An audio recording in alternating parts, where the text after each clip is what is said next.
Dear student, जैसा मैंने आपको पहले बताया था इससे पिछली वाले वीडियो में कि जो हमारा नया टॉपिक शुरू होगा वो होगा हमारा मोल त्रिभुज। तो उसके बारे में बताने जा रहा हूँ मैं। देखिए, बहुत सारे नाम होते हैं इसके। मोल त्रिभुज या अणुभिन्नांक या मोल अंश।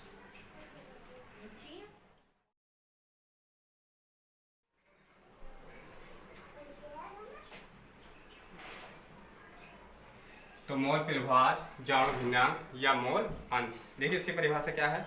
बिलियन में उपस्थित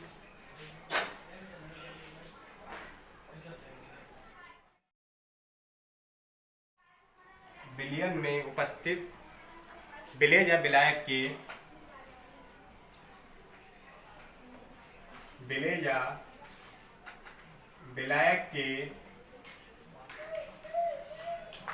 मोलों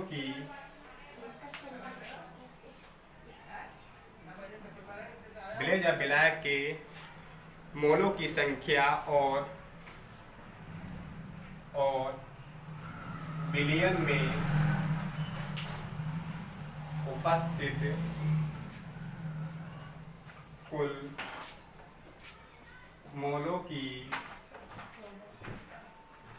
मोलों की संख्या के अनुपात को मोल त्रिभुज कहते हैं। तो ये इसकी डेफिनेशन हो जाएगी मोल त्रिभुज की। बिलियन में उपस्थित विलेय या विलायक के मोलों की संख्या और बिलियन में उपस्थित कुल मोलों की संख्या के अनुपात को मोल त्रिभुज। यदि बिलियन में विलेय तथा विलायक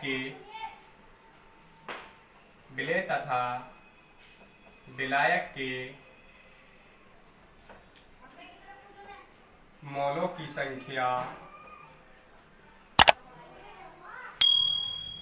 स्मॉल n तथा कैपिटल N है, तब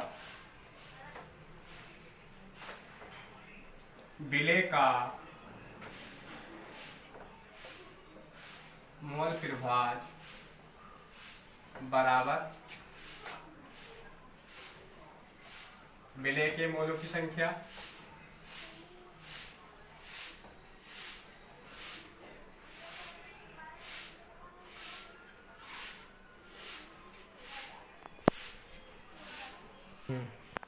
तो विलेय का मोल त्रिभुज बराबर विलेय के मोलों की संख्या बटे कुल मोलों की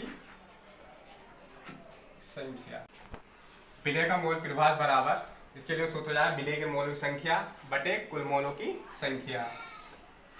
जो हमारे विलेय की मोलों की संख्या होती है उसको हम डिनोट करेंगे n से, स्मॉल n से, और कुल मोलों की संख्या दोनों को हम ऐड कर देंगे।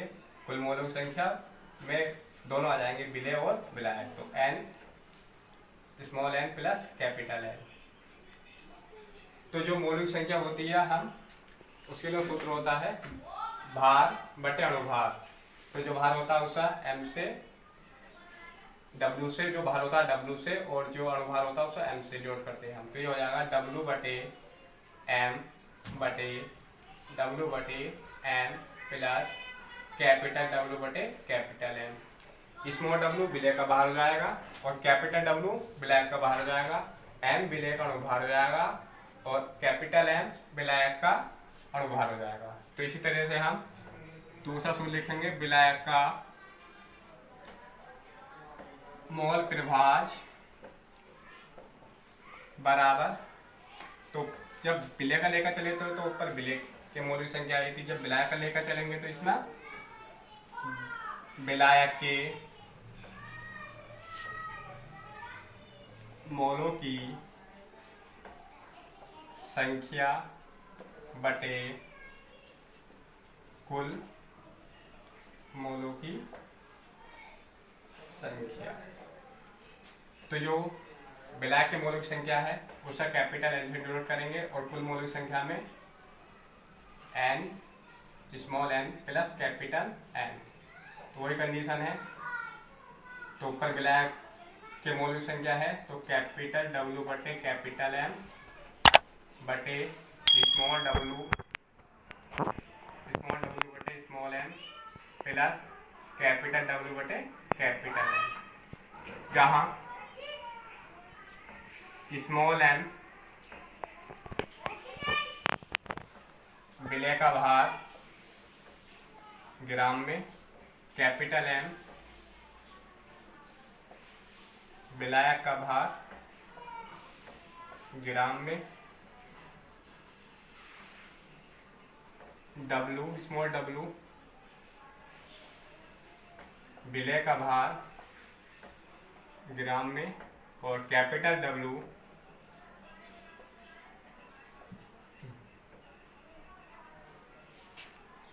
इसमें थोड़ी सी मिस्टेक हो गई है। जो स्मॉल एम होता है विलय का अणुभार और कैपिटल एम विलायक का अणुभार, स्मॉल डब्लू विलय का भार ग्राम में और कैपिटल डब्लू विलायक का भार ग्राम में। ठीक है। उसके बाद से संबंधित आगे प्रश्न है। देखिए इस तरह इससे संबंधित आगे प्रश्न आता है तो उसे किस तरह से करेंगे हम।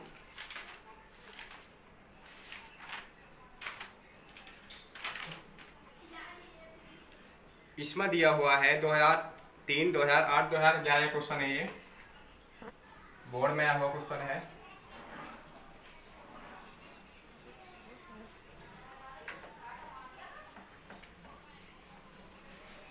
इसमें दिया हुआ है 2003, 8, 11 72 ग्राम जल तथा 92 ग्राम एथिल एल्कोहल, 92 ग्राम एथिल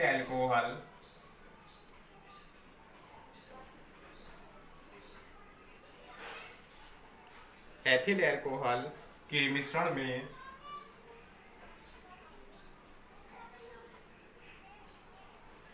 में दोनों का मोल प्रभाव ज्ञात कीजिए। दोनों का मोल प्रभाव ज्ञात कीजिए। क्वेश्चन है हमारा 72 ग्राम जल तथा 92 ग्राम एथिल एल्कोहल के मिश्रण में दोनों का मोल प्रभाव ज्ञात कीजिए। तो इसमें देखिए इस क्वेश्चन को हम किस तरह से करेंगे। गिवन डैट जल का जो भार दिया हुआ है H2O का भार दिया हुआ है इसमें 72 ग्राम और एथिल एल्कोहल शुद्ध होता है वो होता है C2H5OH का भार इसमें दिया गया है हमें 92 ग्राम। अणुभार निकाल देंगे क्या। तो H2O का अणुभार 2 गुणा 1 प्लस 16, क्योंकि हाइड्रोजन की संख्या 2 है तो हाइड्रोजन का परमाणु क्रमांक 1 होता है, परमाणु भी 1 होता है। तो इस वजह से 2 गुणा 1 प्लस 16 तो यह आएगा 18। उसके बाद एथिल एल्कोहल का अणुभार निकाल देंगे C2H5OH का अणुभार। तो C2H5 कार्बन के दोनों दे रखे 2 गुणा 12, कार्बन का परमाणु भार 12 होता है प्लस 5 गुणा 1 प्लस 16 प्लस 1 तो ये आया हमारे पास 12 दूनी 24 प्लस 5 प्लस 17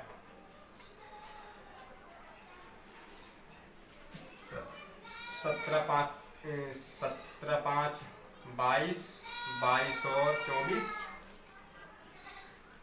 46 46 आ जाएगा।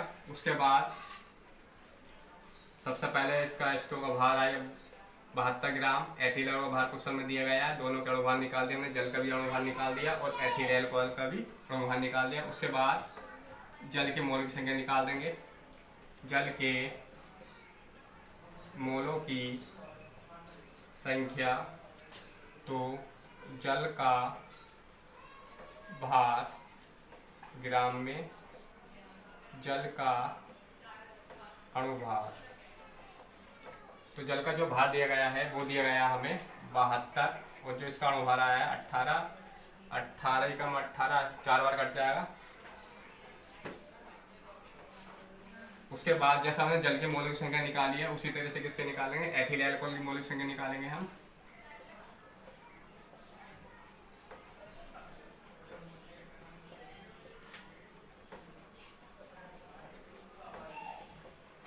तो इसमें एथिल अल्कोहल का भार ग्राम में बटे एथिल अल्कोहल का अणुभार, तो एथिल अल्कोहल भार ग्राम में दिया गया हमें 92 और एथिल अल्कोहल का अणुभार दिया गया 46, तो ये 2 बार कट जाएगा। उसके बाद कुल मोल की संख्या निकाल देंगे। जब कुल मोल की संख्या निकालेंगे तो दोनों जल के मोल की संख्या और एथिल अल्कोहल के मोल की संख्या दोनों को ऐड कर देंगे इसमें। कुल मोलों की संख्या, तो दोनों को जोड़ देंगे हम। जल के मोलों की संख्या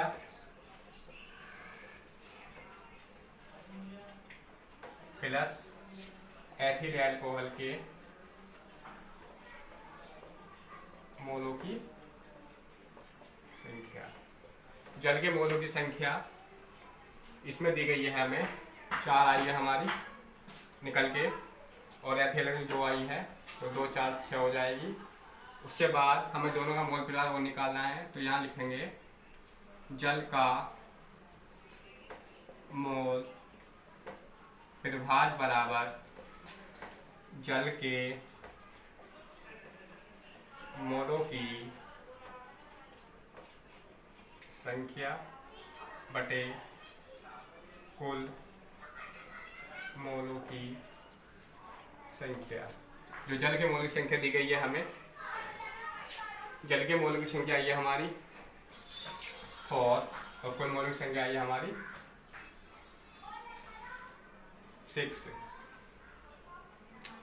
जल के मोलों की संख्या दी गई है हमें 4 आ गई है, कुल मोलों की संख्या हमारी आई है 6। और जैसा काटेंगे, काट लो 2 से, 2 दूनी 4, 2 3 6, तो जाएगा 2/3। पॉइंट हटाएंगे 2, पॉइंट डालेंगे 0 बढ़ जाएगा यहाँ पे, 3 से 18, तो यह आएगी हमारी 0.66, ऐसे चलती रहेगी, तो यह आएगी 0.667। उसके बाद जैसे हमने जल का मोल प्रवाह निकाला उसी तरह से हम किसका निकालेंगे, एथिल अल्कोहल का मोल प्रवाह।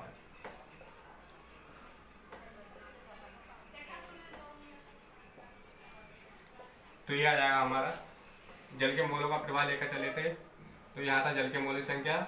अब एथिल अल्कोहल मोल प्रवाह लेकर चल रहे हैं तो यहाँ आ जाएगा एथिल अल्कोहल के मोलों की संख्या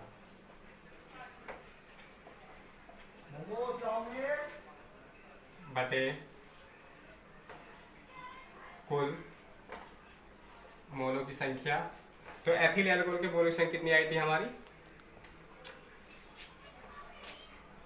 2 आई थी, और कुल मोलों की संख्या थी 6, 2 एकम 2 3, तो यह आ जाएगा 0.333। तो इस तरह से ये हमारा जल का मोल प्रवाह एथिल अल्कोहल का मोल प्रवाह। या दूसरी विधि इस तरह से है, जैसा हमने एक जल का मोल प्रवाह निकाल लिया तो दूसरे को इस तरह से भी निकाल सकते हैं हम। एथिल अल्कोहल का मोल प्रभाज बराबर 1 माइनस, जो भी हम निकालेंगे पहले वाले में 100 एक में से घटा देंगे तो दूसरे वाले का मोल प्रभाज आएगा 1 माइनस जल का मोल प्रभाज।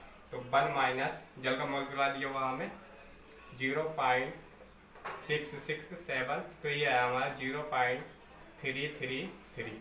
तो इस तरह से एक का मोल प्रभाव ज्ञात होने के बाद दूसरे को हम इस तरह से निकाल सकते हैं। तो इसमें ये सूत्र से बच जाएंगे फिर हम, ठीक है, हम से घटा देंगे। तो फिर माय डियर स्टूडेंट, जो हमारा इससे अगला जो टॉपिक होगा वो टॉपिक शुरू होगा हेनरी का नियम, हेनरी के उपयोग और हेनरी की सीमाएं। बहुत मोस्ट टॉपिक है बोर्ड के हिसाब से। तो इससे नेक्स्ट वीडियो में हम हेनरी के नियम से संबंधित बताएंगे। और इस वीडियो को, हमारी जो वीडियो आपको पसंद आ रही है तो इन्हें ज़्यादा से ज़्यादा लाइक करें, शेयर करें और हमारे चैनल को सब्सक्राइब करें। Thank you.